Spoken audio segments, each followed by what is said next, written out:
Gosh. I keep trying to tell you, and I hate saying it. I don't want to say it anymore because I say it every single video, guys. The pendulum always swings the other way, okay? And the Democrats are just starting to get it, okay? They're starting to get it because Biden has reopened the same border facilities to house migrant children that Kamala and Biden went off on Trump about in 2018, right? The Democrats eviscerated Trump on the quote-unquote kids in cages and the family separation policy at the border that Trump had implemented in order to deter illegals from coming across the border, right? Now, they went after Trump for this. Okay, they said that he was inhumane, that it was a crime against humanity. You had AOC posing and pictures at the border, crying and boo-hooing, right? Because of these kids in cages, right? Terrible. But lo and behold, the kids in cages are back. Except they call it a different name, right? This time around. Because Biden has reopened those same exact facilities to house migrant children that they criticized President Trump for. Biden just reopened them. Okay? And we're going to hear Jen Psaki, who is being pressed by the media on this issue, explain what is the difference between what you're doing and what you criticize President Trump for. Okay? And guys, I mean, we shouldn't be surprised that Democrats are a fan of cages. I mean, we have politicians in cages right now. Okay?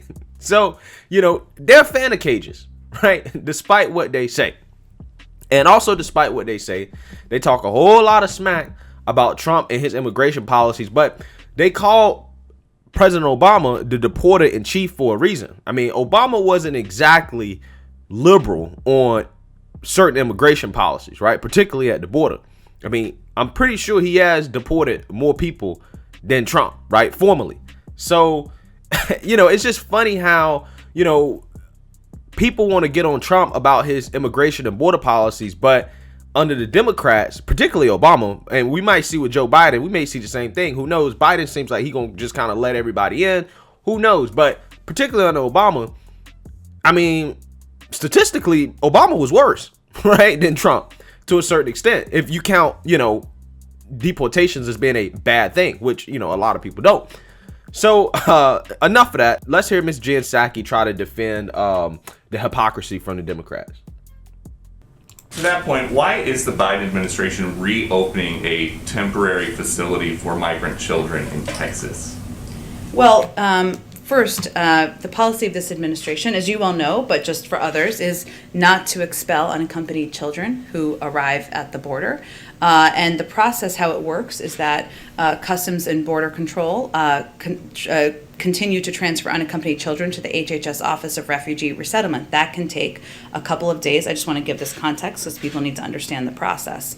But because of COVID-19 protocols, the social distancing requirements, the capacity of existing Office of Refugee Resettlement shelters has been significantly reduced because, of course, you can't have a child in every bed. There needs to be spacing, and we abide by those spacing to protect the kids who are living in those facilities for a short period of time. And to ensure the health and safety of these kids, HHS took steps to open an emergency facility to add capacity where these children can be provided the care they need before they are safely placed with families and sponsors. So it's a temporary reopening during COVID-19. Our intention is very much to close it, but we want to ensure that we can follow COVID protocols as unaccompanied minors come into the United States.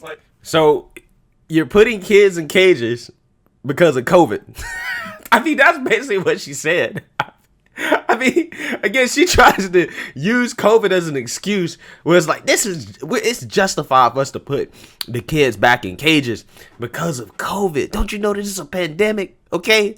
Don't you know this is a pandemic going on right now? And because of that, we got to put the kids back in cages. That's what we're going to do. And that's how we're going to make it better. That's essentially what she's saying. But it's the same facility that was open for a month in the Trump administration, summer 2019. That is when Joe Biden said, under Trump, there have been horrifying scenes at the border of kids being kept in cages. And Kamala Harris said, basically babies in cages is a human rights abuse being committed by the United States government. So how is this any different than that? We very much feel that way. And these are facilities. Let me be clear here. One, there's a pandemic going on. I'm sure you're not. That's the excuse. I'm sorry. I just can't help but laugh, but it's just like, they're just using this sad excuse. Well, my thing is, look, all she got to do is say something like this. Well, we've transformed those facilities so that they no longer have cages and that children be separated. Here's some pictures, right? So you can see that they're not in cages. That's all she got to do, right? But we know, see, here's the thing. I forgot to mention this in the opening, but it's just like Trump said during a debate with Joe Biden. Who built the cages, Joe? Who built the cages? Who built the cages? The Obama administration built the cages. And that's why I keep trying to tell people, man, like, a lot of people think that Obama was a lot more liberal than he actually was on certain issues. Okay? When it comes to the border and the immigration stuff, Obama, he wasn't that liberal, right? Like, I mean, that's just, it is what it is, right? And my only thing is that if you're going to hold Trump to this standard, you need to also hold the deporter in chief, President Obama, to the same standard. Because he's the one that kind of started this whole mass deportations and the kids in cages. Okay? So if you would have just, again, been consistent, this would not be an issue. But see, the Democrats don't want to be consistent because it doesn't serve their purposes. Suggesting that we have children right next to each other in ways that are not COVID safe, are you? I'm suggesting that Kamala Harris said that this facility, putting people in this facility, was a human rights abuse committed by the United States government. And Joe Biden said, under Trump, there have been horrifying scenes of at the border of kids being kept in cages. Now, it's not under Trump, it's under Biden. This is not kids being kept in cages. This is kids. This is a facility that was opened that's going to follow the same standards as other HHS facilities. It is not a replication, certainly not. That is never our intention of replicating the immigration policies of the past administration, but we are in a circumstance where we are not going to expel unaccompanied minors at the border. That would be inhumane. That is not what we are going to do here as an administration. We need to find places that are safe under COVID protocols for kids to be, where they can have access to education, health and mental services, consistent with their best interests. Our goal is for them to then be transferred to families or sponsors. So this is our effort to ensure that kids are not in close proximity and that we are abiding by the health and safety standards that the government has been set out. So basically, the kids are in cages, except the kids are not in cages according to the Biden administration, because it's now the Biden administration, not the Trump administration, according to Miss Jen Psaki, right? And our favorite progressive politician, AOC, is not buying this. Okay, even she is coming after the Biden administration for this, as AOC slams the Biden administration for reopening the Texas facility to hold migrant children.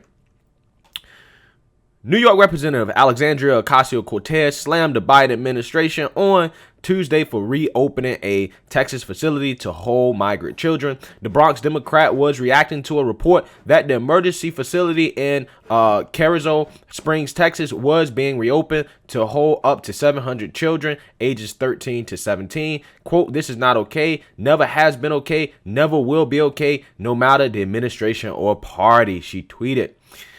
"It's only 2 months into this administration, and our fraught and unjust immigration system will not transform in that time. That's why bold reimagination is so important."